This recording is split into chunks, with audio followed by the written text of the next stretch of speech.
फिर हमारे पास next question आता है, ठीक है, देख लो अपनी स्क्रीन पर। क्वेश्चन कुछ ऐसा है, ये हमारे पास एक सर्कुलर आर्क टाइप है। ये हमारा यहाँ से सिर्फ लाइन को ज्वाइन कर रहा हूँ, ठीक है, स्ट्रेट जो रीजन है। ये मेरा डिस्टेंस ए है इस आर्क के लिए, इस आर्क का डिस्टेंस मेरा बी गिवन है, ठीक है। करंट मेरा कुछ ऐसे चल रहा है।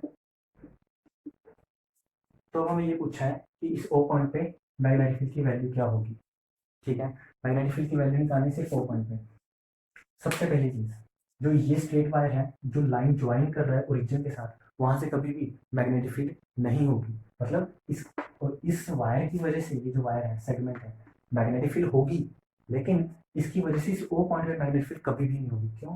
क्योंकि वायर कुछ ऐसे है, करंट ऐसे चल रहा है, इसे घुमाएंगे तो मैग्नेटिक फील्ड कुछ ऐसे चलेगी। तो इसका मतलब ओ पॉइंट पे नहीं आएगी मैग्नेटिक फील्ड। क्यों? क्योंकि उसके अराउंड घूम रही है, ठीक है, ऐसे चल रहा है, उसके अराउंड घूम सकती है लेकिन ओ पॉइंट पे नहीं आएगी। सिमिलर विद दिस केस, जैसे मैग्नेटिक करंट इस डायरेक्शन में मैग्नेटिक फील्ड कर्ल करेगी लेकिन इस डायरेक्शन में ओ पॉइंट पे मैग्नेटिक फील्ड नहीं होगी। तो ये हमेशा याद रखना है। एक हमने ऐसा क्वेश्चन भी किया था जिसमें हम डिस्कस करना भूल गए थे, कुछ ऐसा, इस पॉइंट पे हमें मैग्नेटिक फील्ड पूछा था, ठीक है। तो करंट कुछ ऐसे चल रहा था, मे बी ये कुछ ऐसे था, कुछ ऐसा। तो इस केस में भी जो ये वाला लाइन है और जो ये वाले सेगमेंट है, ये दोनों के दोनों सेगमेंट्स हमें इस पॉइंट ओ पे मैग्नेटिक फील्ड नहीं देंगे, ठीक है। सिर्फ ये और ये मैग्नेटिक फील्ड दे रहे थे। सेम यहाँ पे है, ठीक है। तो ये वाला सेगमेंट छोड़ दो, ये वाला सेगमेंट छोड़ दो, बच गए ये दो सेगमेंट। ये एंगल जो बीच का है वो 30 डिग्री दे रखा है क्वेश्चन में।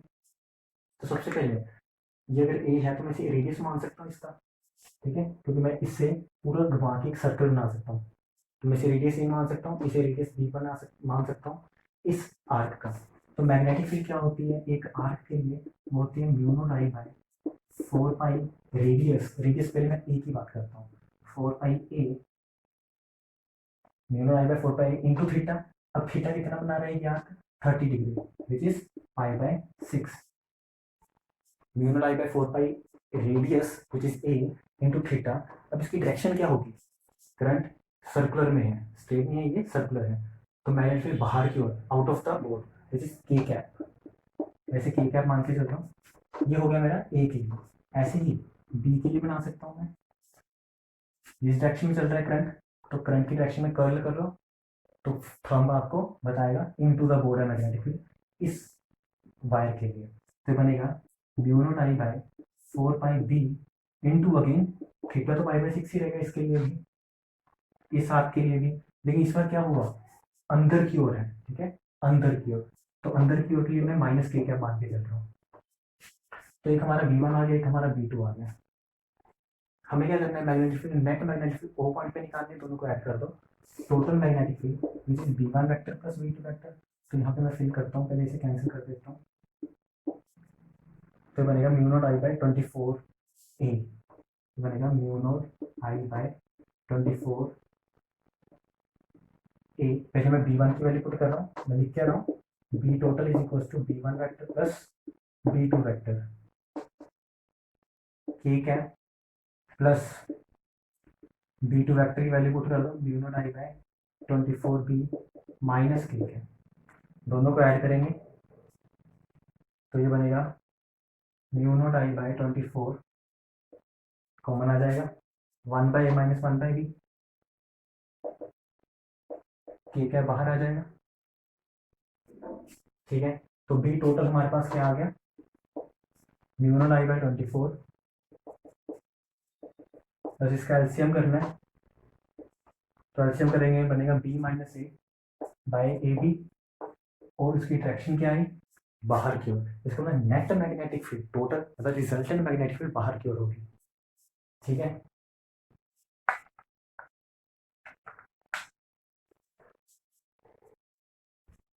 Next question. तो इसका जो ऑप्शन होगा वो ऑप्शन ए होगा, करेक्ट। अब जो नेक्स्ट क्वेश्चन है आपकी स्क्रीन पर, वो भी हमें ऑप्शंस के साथ ही चेक करना है, ठीक है। आंसर हमें ऑप्शंस के हिसाब से ही निकालना है। इसमें हमें बोलना है कि which of the following magnetic vector potential give rise to, अब जो मैग्नेटिक फील्ड है वो ये है कि कौन सा वाला, हमें 4 ऑप्शन दिए हैं, कौन सा वाला वेक्टर पोटेंशियल, ठीक है, हमें ये वाला मैग्नेटिक फील्ड देगा, बी नोट के कैप, हमें पर्टिकुलर यही मैग्नेटिक फील्ड चाहिए। तो हमें पता है वेक्टर पोटेंशियल के साथ मैग्नेटिक फील्ड का रिलेशन ये होता है, ठीक है। अब हमें क्या करना है, जितने भी वेक्टर पोटेंशियल दिए हैं धीरे धीरे सब्स्टिट्यूट करते जाओ। सबसे पहले हम चेक करते हैं ऑप्शन ए को, डेल क्रॉस ए को कैसे लिख सकता हूँ, ठीक है, डेल क्रॉस ए को मैं कैसे लिख सकता हूँ, आई कैप जे कैप के कैप, डेल की वैल्यू लिखो, करली बाय करली एक्स, करली बाय करली वाई, करली बाय करली जेड। अब फर्स्ट ऑप्शन देखते हैं, तो फर्स्ट ऑप्शन में सबसे पहला ऑप्शन है बी नोट जेड के कैप, तो के कैप वाला दिया है तो बी नोट जेड, और तो हमें दिए ही नहीं, ठीक है, हमें जो वेक्टर पोटेंशियल है वो सिर्फ के कैप वाली डायरेक्शन वाला दिया है, तो ये वाला दे दिया। तो इसको सोल्व करना है बस सिंपल सा, अगर इसको मैं सोल्व करूँ तो बनेगा इसके साथ ये जीरो होगा, इसके साथ ये जीरो होगा, मतलब आई कैप ये बनेगा 0 माइनस 0, फिर ऐसे इसके साथ करेंगे 0 0, इसके साथ करेंगे, सोल्व करना आना चाहिए बस 0, इसको ऐसे किया 0, तो इसका आंसर 0 आ रहा है।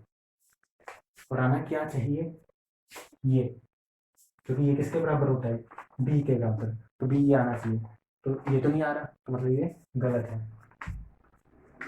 सेकंड ऑप्शन चेक करते हैं, सेकंड ऑप्शन में हमें दिया है minus B naught x J cap, जे कैप वाली डायरेक्शन में मतलब minus B naught x J cap, बाकी सारे जीरो हैं, ठीक है। अब दोबारा से करते हैं इसको, आई कैप वाला करेंगे, इसको इसके साथ, इसको साथ जीरो, जे कैप के साथ करेंगे, इसको इसके साथ, इसको इसके साथ जीरो, के कैप वाला करेंगे, इसको इसके साथ, ये बन जाएगा, तो के कैप वाला किया तो बनेगा, इसको इसके साथ करेंगे माइनस बी नोट, इसको इसके साथ करेंगे 0, लेकिन आंसर क्या बन रहा है, माइनस बी नोट के कैप, मैग्नेटिक फील्ड आ रही है लेकिन उसकी वैल्यू ये नहीं है जो हमें चाहिए, इसका मतलब ये सेम वैल्यू नहीं देगा, ये वाली वैल्यू नहीं देगा, माइनस में दे रहा है, इसलिए अब थर्ड ऑप्शन चेक करेंगे,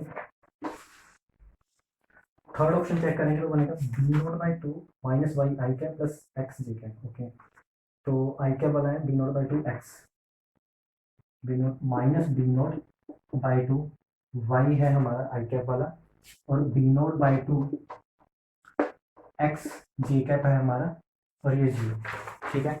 इस ऑप्शन को चेक करते हैं, फिर से वही आई कैप से करेंगे, इसको इसके साथ, इसको इसके साथ 0, जी कैप वाला करेंगे तो आई कैप वाला आ गया 0 माइनस जे कैप, इसको इसके साथ, इसको इसके साथ वो भी 0, प्लस के कैप, इसको इसके साथ which is B naught by 2 minus minus, पहले इसको इसके साथ किया, माइनस इसको इसके साथ करेंगे, सॉरी यहाँ पे वाई आएगा, इसको इसके साथ करेंगे तो ये प्लस बी नोट बाई 2 बनेगा,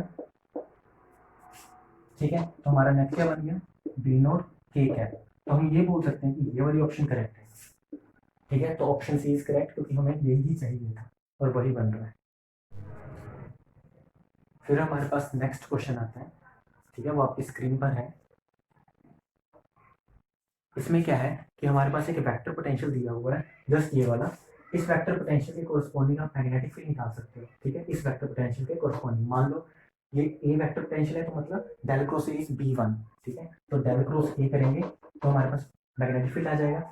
नेक्स्ट टाइम हमने क्या किया, ये टर्म को इस वेक्टर पोटेंशियल में ऐड कर दिया, जब ऐड कर दी तो एक नया वेक्टर पोटेंशियल बनेगा, उस नए वेक्टर पोटेंशियल को हमने क्या करना है, del cross again that new vector potential del cross कर देंगे, तो हमें क्या मिलेगा, सम B2 मैग्नेटिक फील्ड। तो एक बार हमें सिंगल इससे मैग्नेटिक फील्ड मिली, एक बार इसको इसमें ऐड करने के बाद मैग्नेटिक फील्ड मिली। हमें बोल रहा है कि कंडीशन बताओ कि जो पहले मिली थी और जो बाद में मिली मैग्नेटिक फील्ड वो दोनों इक्वल हो जाए, अल्फा और बीटा में क्या ऐसे रिलेशन हो, अल्फा और बीटा में ऐसा क्या रिलेशन हो। तो हमें ये भी बोल रहा है यहाँ पे कि जहाँ पे ये सिलेंड्रिकल कोऑर्डिनेट्स में है, तो सबसे पहले हमें क्या करना है, सिर्फ इसके कोरस्पॉन्डिंग B1 मैग्नेटिक फील्ड निकाल लेते हैं, जिसके कोरस्पॉन्डिंग आएगी, तो वो क्या होगा, डेल क्रॉस ए। तो उसे निकालते कैसे हैं, हमें सिलेंड्रिकल कोऑर्डिनेट्स में ये आना चाहिए, कैसे लिखते हैं सिलेंड्रिकल कोऑर्डिनेट्स में, एस कैप यहाँ पे आएगा हमारे पास फाई कैप, साथ में एस आएगा, और यहाँ आता है हमारे पास जेड कैप, यहाँ आएगा करली बाय करली एस, यहाँ आएगा करली बाय करली फाई, यहाँ आएगा करली बाय करली जेड, यहाँ आता है ए ऑफ एस, यहाँ आता है कॉम्पोनेंट ए ऑफ फाई, यहाँ आता है साथ में एस से मल्टीप्लाई होता है, यहाँ आता है ए ऑफ जेड। तो ये पता होना चाहिए, ठीक है, और ये क्लोज। अब ए ऑफ एस, सिर्फ मैं इसकी बात कर रहा हूँ, एस कॉम्पोनेंट तो है नहीं, एस कैप तो है नहीं, मतलब ये जीरो। फाई कॉम्पोनेंट है, यस, एस तो था ही, और यहाँ पे फाई कॉम्पोनेंट, तो फाई कॉम्पोनेंट क्या है, ये। अब मैं क्या कर रहा हूँ, मेरे को पता है mu naught N I by two is a constant term, तो मैं इसको नाम दे रहा हूँ सी, ठीक है, ऐसे ही नाम दे रहा हूँ आसान करने के लिए, mu naught N I by to को मैं नाम दे रहा हूँ सी। तो ए और फाई की वैल्यू पुट करूँगा, तो लिखूंगा मैं सी एस, जेड कॉम्पोनेंट है नहीं, जीरो। सोल्व करोगे डिटर्मिनेंट को, कैसे करोगे, इसको इससे किया, इसको इससे किया, जीरो, ऐसे ही इसको इससे जीरो, जेड कैप करोगे, ठीक है, तो 1/s, सिर्फ ये सोल्व करना आना चाहिए, ठीक है, डिटर्मिनेंट को।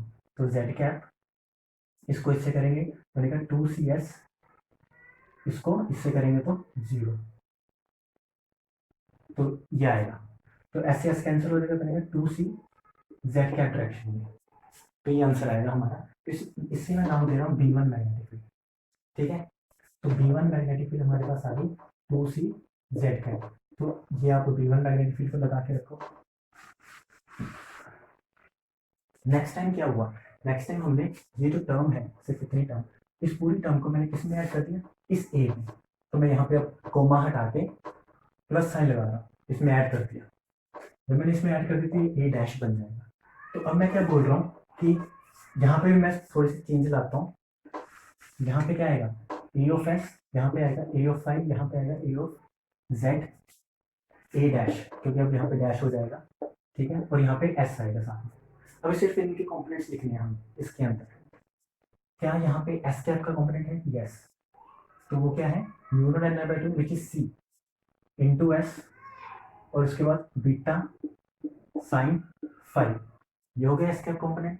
अब उसके बाद क्या हमारे पास फाइव कैप कॉम्पोनेंट भी है, तो phi cap component yes, C S, इसको मैंने सी नाम दिया है, C S plus C S alpha, C S alpha cos phi, क्या हमारे पास जेड कॉम्पोनेंट है, this is zero, Z component हमारा क्या है, जीरो, तो थोड़ा दूर बना देता हूँ, जेड कैप करली बाय करली Z and Z component is zero.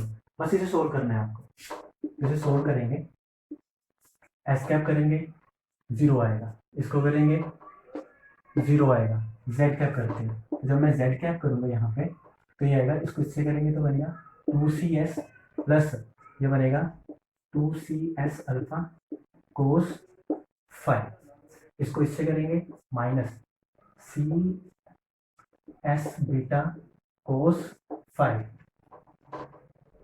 ठीक है, ये हमारा जेड कैप पे आएगा। तो यहाँ से एस कैंसिल हो जाएंगे सारे, एस कैंसिल हो गए, तो यहाँ से हमारे पास बनेगा 2c plus 2c alpha cos phi minus C beta cos phi, ये हमारी मैग्नेटिक फील्ड B2 आएगी। उसने बोला कि मैग्नेटिक फील्ड दोनों इक्वल हो जाए, मतलब B1 इक्वल टू B2 हो जाए, तो अगर मैं ये कंडीशन लगा के चलूँ, मैं यहीं पे लगा देता हूँ, B2 इक्वल टू B1 हो जाए, तो B1 की वैल्यू क्या थी, 2c जेड कैप, तो मैं जेड कैप हटा रहा हूँ, दोनों का जेड कैप, इसका भी जेड कैप हट गया, इसका भी, दोनों को इक्वल किया है, ये हमारी B1 मैग्नेटिक फील्ड है, और जो ये निकाली है ये हमारी B2 मैग्नेटिक फील्ड है, दोनों को इक्वल कर दिया, यहाँ से सी सारे कैंसिल हो जाएंगे, सी सारे कैंसिल हो गए, तो टू उधर जाएगा तो जीरो बना देगा, तो हमारे पास बचेगा क्या, 2 alpha cos phi minus beta cos phi is equal to zero. अगर मैं यहाँ से इक्वेट करूँ तो बनेगा 2 alpha cos phi is equal to beta cos phi, तो यहाँ से अल्फा की वैल्यू आएगी बीटा बाय 2, तो दिस इज द आंसर। फिर हमारे पास नेक्स्ट क्वेश्चन आता है, इसमें गिवन है हमारे पास एक कॉपर की वायर, ठीक है, जिसका डायमीटर 1 मिलीमीटर है और उसमें 1 एम्पियर का करंट जा रहा है। अब क्वेश्चन इनकम्प्लीट है, क्वेश्चन में एक तो हमें लिखना था एवरेज इलेक्ट्रॉन वेलोसिटी, वहाँ पे एवरेज वेलोसिटी लिखा हुआ है, एवरेज इलेक्ट्रॉन वेलोसिटी निकालनी थी। दूसरी चीज़ हमें चार्ज डेंसिटी भी गिवन है, ठीक है, तो चार्ज डेंसिटी जो गिवन है उसकी वैल्यू है 1.4 into 10⁴ centimetre coulomb per centimetre cube, coulomb per centimetre cube. Current है हमारे पास 1 एम्पियर गिवन है, डायमीटर जो है वो 1 मिलीमीटर गिवन है, यहाँ से रेडियस निकल जाएगा, तो रेडियस हो जाएगा 0.5 इंटू 10⁻⁻1 सेंटीमीटर। मैं इसकी फॉर्म में निकाल रहा हूँ, सेंटीमीटर के फॉर्म में, ठीक है। करंट आ गया, डेंसिटी ये सब कुछ गिवन है। उसके बाद हमें पता है, ये इसे मैं वायर मान के चल रहा हूँ, ठीक है, इसे मैं कॉपर की वायर मान के चल रहा हूँ। याद रखना, जे होता है हमारे पास रो इंटू वी, वेलोसिटी है ये, और ये चार्ज, ठीक है। जैसे ये जे को हम बोल के लिखते हैं करंट पर यूनिट एरिया। अब ये जो नीचे एरिया है वो क्रॉस सेक्शनल एरिया है। अगर मैं बोलूँ कि ये कॉपर वायर है, इसका एरिया बताओ, वो डिफरेंट चीज़ है। लेकिन मैं बोल रहा हूँ ये कॉपर वायर है, इसका क्रॉस सेक्शनल एरिया बताओ, वो डिफरेंट है। क्रॉस सेक्शन एरिया मतलब ये मेरी वायर मेरे सामने पड़ी है, मैं यहाँ से देखूंगा, मेरे पीछे वाला पार्ट नहीं दिख रहा है, मेरे को सिर्फ ये सर्कुलर पार्ट दिख रहा है, तो मेरा क्रॉस सेक्शनल एरिया है। तो cross sectional area circle part मतलब पाई आर स्क्वायर, तो मैं इसको लिख सकता हूँ एरिया को पाई आर स्क्वायर। तो हमें वेलोसिटी निकालनी थी आई अपॉन रो इंटू ए, तो बनेगा I upon pi r square, area की value pi r square into rho. सारी वैल्यू सब्स्टिट्यूट करोगे, करंट है 1, पाई की वैल्यू सब्स्टिट्यूट कर दो 3.14, आर की वैल्यू सब्स्टिट्यूट कर दो, सेंटीमीटर में रखनी है हमें, रो की वैल्यू सब्स्टिट्यूट कर दो विच इज 1.4 इंटू 10⁻⁴। तो ये सेंटीमीटर में आंसर आएगा, तो जो आंसर आएगा वो आएगा नियरली 9.1 इंटू 10⁻³ सेंटीमीटर पर सेकेंड। ये आपकी वेलोसिटी आएगी। तो सोचने वाली बात है कि ये जो वेलोसिटी है तो बहुत ही ज़्यादा कम है, ठीक है, वेलोसिटी बहुत ही ज़्यादा कम है, ये इलेक्ट्रॉन की एवरेज वेलोसिटी है जो बहुत कम है। तो अब क्वेश्चन में जो लास्ट ब्रैकेट में पार्ट था, अगर वो आपने पढ़ा हो तो उसमें क्या पूछा है कि इतना कम वेलोसिटी है तो करंट कैसे पहुंच रहा है, मतलब ये तो स्नेल स्पेस है। यहाँ पे मेरी यहाँ पे स्विच लगा हुआ है, यहाँ पे मेरे ट्यूब लगी है जहाँ से लाइट आ रही है, स्विच को मैं जैसे ही ऑन करता हूँ लाइट ऑन हो जाती है। लेकिन अगर इस वेलोसिटी से इलेक्ट्रॉन मूव कर रहा है तो लाइट एकदम से ऑन कैसे हो जाती है। यहाँ से अगर इलेक्ट्रॉन को जाना हो तो ऐसे यहाँ पे स्विच ऑन किया है, यहाँ से इलेक्ट्रॉन घूम के जो वायरिंग है वहाँ से घूम के वहाँ तक जाएगा, वहाँ पे ट्यूब लगी है, तो इतनी स्पीड से जाएगा एवरेज स्पीड से। तो ऑन कैसे हो जाता है, जैसे ऑन करो एकदम से ऑन हो जाता है, ऐसे नहीं है कि टाइम लगाता है। इसकी वजह क्या है, ठीक है, इसकी वजह ये है कि जैसे मैं स्विच ऑन करता हूँ तो उसका मतलब ये नहीं कि स्विच से इलेक्ट्रॉन जो निकला है वो वहां तक जाएगा। एक्चुअल में पूरी की पूरी जो वायरिंग कर रखी है, पूरे वायर में ही इलेक्ट्रॉन पड़े हुए हैं पहले से। स्विच के पास भी इलेक्ट्रॉन पड़ा है, उस ट्यूब के पास भी इलेक्ट्रॉन पड़ा है। जैसे ही मैं स्विच को ओपन करूंगा तो ये एवरेज वेलोसिटी है, मतलब स्विच वाला जो इलेक्ट्रॉन है, स्विच के पास वाला इलेक्ट्रॉन वो डीएस डिस्टेंस अप मूव करेगा, ठीक है, जो उसके ऊपर वाला है वो डीएस करेगा। लेकिन ये सारे एक साथ कर रहे हैं, जो यहाँ पे वो भी डीएस करेगा, जो उस ट्यूब के पास है वो भी डीएस करेगा। इसका मतलब जो ट्यूब के जस्ट पास है वो एकदम से डीएस डिस्टेंस मूव करके हमें करंट दे देगा, हमें हमारी ट्यूब को ऑन कर देगा। तो उसके पास वाला इलेक्ट्रॉन ही मूव कर जाएगा डीएस एलिमेंट, डीएस डिस्टेंस छोटा सा, ठीक है। तो जैसे वो हल्का सा मूव किया इसे साथ ही ऑन कर दिया। तो ये नहीं है कि इस स्विच वाले इलेक्ट्रॉन को यहाँ से वहां तक पहुंचना है, वहां पे पहले से इलेक्ट्रॉन पड़ा हुआ है, जैसे ही आप ऑन करोगे वो इलेक्ट्रॉन थोड़ा सा मूव करेगा और उसे ऑन कर देगा, ठीक है। तो इसलिए एकदम से लाइट ऑन हो जाती है चाहे इतनी स्पीड है, ठीक है। Thank you.